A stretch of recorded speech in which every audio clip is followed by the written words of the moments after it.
Hello' everyone, কি খবৰ? সকলোৰে ভালে আছেনে বাৰু? আজি আকৌ বহুত দিনৰ মূৰত মই আহিছোঁ দেই। আপোনালোকে বেয়া নাপাব, মই কেলে ভিডিঅ' নিদিয়ে বুলি আপোনালোকে ভাবিছে চাগে। এবাৰ দিয়ে এবাৰ নিদিয়ে বুলি ভাবিছে চাগে আপোনালোকে। এনেকুৱা কথাটো নহয় যে মোৰ প্ৰব্লেম এটা চলি আছে, সেইটো কাৰণে মই বহুত দিনৰ পৰা ভিডিঅ' দিব পৰা নাছিলোঁ। আৰু আপোনালোকে ক'ত ক'ত পূজা চাইছে জনাব দেই। আৰু সকলোকে দুৰ্গা পূজা শুভেচ্ছা জনালোঁ। আজি ছেকেণ্ড দিনাখন হয়। আজি চাব আহিছোঁ মই বেলতলা তিনিআলিত, আৰু মই পূজা চাই পোৱা নাই। আজি ফাৰ্ষ্ট টাইম পূজা চোৱা। আৰু আপোনালোকে জানেনে বাৰু মই কেলে পূজা চাই পোৱা নাই আজিলৈকে? কাৰণ আমাৰ মাজুলীখনত সত্ৰখন আছে, সেইটো কাৰণে মাজুলীত মানে পূজা নাপাতে। আৰু মই বেলেগতো পূজা চাব পাৰোঁ, কিন্তু সৰুৰ পৰা ডাঙৰ হ'লোঁ আজিলৈকে। আজি ফাৰ্ষ্ট টাইম পূজা চোৱা, কিন্তু বহুত বেছি ভাল লাগিছে মনটো। আৰু আমাৰ ঘৰখনতো নপঠিয়াই বাৰু, আমাৰ ফেমিলি মেম্বাৰো নাযায় পূজা চাবলৈ, কাৰণ আমাৰ শংকৰ সংঘ হয়। আৰু শংকৰ সংঘ হয়ে বুলি পূজাত নোযোৱাকৈ থাকিব পাৰেনে বাৰু ন? আৰু মোৰ যে বহুত ভাল লাগিছে আজি পূজা চাই। আৰু মানুহ ওপৰত মানুহ, চাওক না কিমান মানুহ আহিছে বেলতলাত। আৰু গাইজ ফাইনেলি আমি আহি পালোঁ বেলতলা তিনিআলি লক্ষী মন্দিৰ। আৰু চাওক মানুহ ওপৰত মানুহ, ইয়াত মানুহ বেছি নাই বাৰু। এই আগৰ পালে বহুত মানুহ, খোজকাঢ়িবই নোৱাৰে। আৰু ইমান ষ্টেণ্ডাৰ্ডকৈ গেটখন বনাইছে নহয়, ইমান ধুনীয়াকৈ বনাইছে গেটখন, আৰু বহুত বেছি ভাল লাগিছে আজি। আৰু মই থিয় হৈ থাকোঁতে বাইদেউজনীয়ে কৈছে ফটোকপি মাৰি দিয়াচোন বুলি, তাৰপিছত মই মাৰি দিছোঁ আৰু ধুনীয়াকৈ। আৰু মন্দিৰৰ ভিতৰত সোমাই যাওঁ বুলি সোমাইছিলোঁ, কিন্তু পুৰুষ বেলেগকৈ মহিলাক বেলেগকৈ সোমাবলৈ দিছে, ভালেই বাৰু এইটো। আৰু মোৰ ভয় লাগিল যে, কাৰণ ইমান মানুহ আছে, মই পিছত হেৰাব পাৰোঁ বুলি, কাৰণ মোৰ হাতত মোবাইলটো নাছিলে, সেইটোৰ কাৰণে ভয় লাগিল। আৰু চাওক না, ইমান দূৰৰ পৰা মাক ইমান ধুনীয়া দেখিছে, আৰু ওচৰৰ পৰা বা কিমান ধুনীয়া দেখিব কওকচোন আপোনালোকে। আৰু মোৰ যে তত নাই, কেতিয়া পাম ওচৰত, কেতিয়া পাম এনেকৈ লাগি আছিলে চাবলৈ কাৰণে মাক।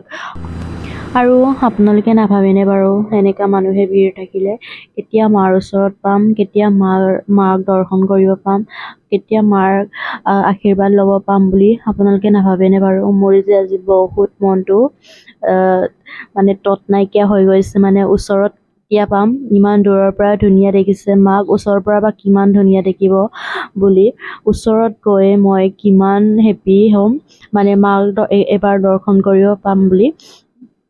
কিন্তু আজি ফাৰ্ষ্ট টাইম ন, মাক চাব পাম, কিন্তু বহুত মনটো ভাল লাগিছে আজি, বহুত কৈছোঁ নহয় আপোনালোকক, বহুত মনটো ভাল লাগিছে। আৰু গাইজ ফাইনেলি আহি পালোঁ মাৰ ওচৰত, মাক দৰ্শন কৰিলোঁ, মাৰ পৰা আশীৰ্বাদ ল'লোঁ। আৰু মনটো আজি বহুত ভাল লাগিছে মাৰ পৰা আশীৰ্বাদ লৈ। আৰু আপোনালোকেও লওক মাৰ পৰা আশীৰ্বাদ, বহুত বেছি মনটো আপোনালোকৰো ভাল লাগিব। আৰু মাক দৰ্শন কৰি আকৌ ওলাই আহিছোঁ শিৱ বাবাক দৰ্শন কৰিব। চাওক না শিৱ বাবাক কেনেকুৱা হৈ আছে, আৰু কিমান বেছি ধুনীয়াকৈ সজাইছে, চাওক না। পাহাৰ যেনেকৈ শিৱ বাবাই পাহাৰত থাকে, মানে ৰিয়েলৰ নিচিনা বনাইছে। ৱা, ইমান ধুনীয়া, চাওক।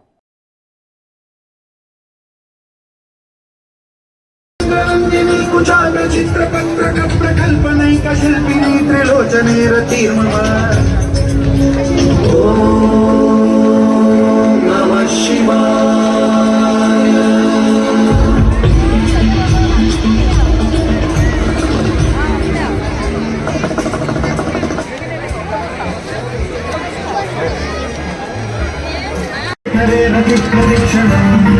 আৰু গাইজ গোলাঘাটৰ মন্দিৰৰ গলা এটা সুধিলোঁ কিমানকৈ দিলোঁ, তাৰপিছত 50 কৈছে।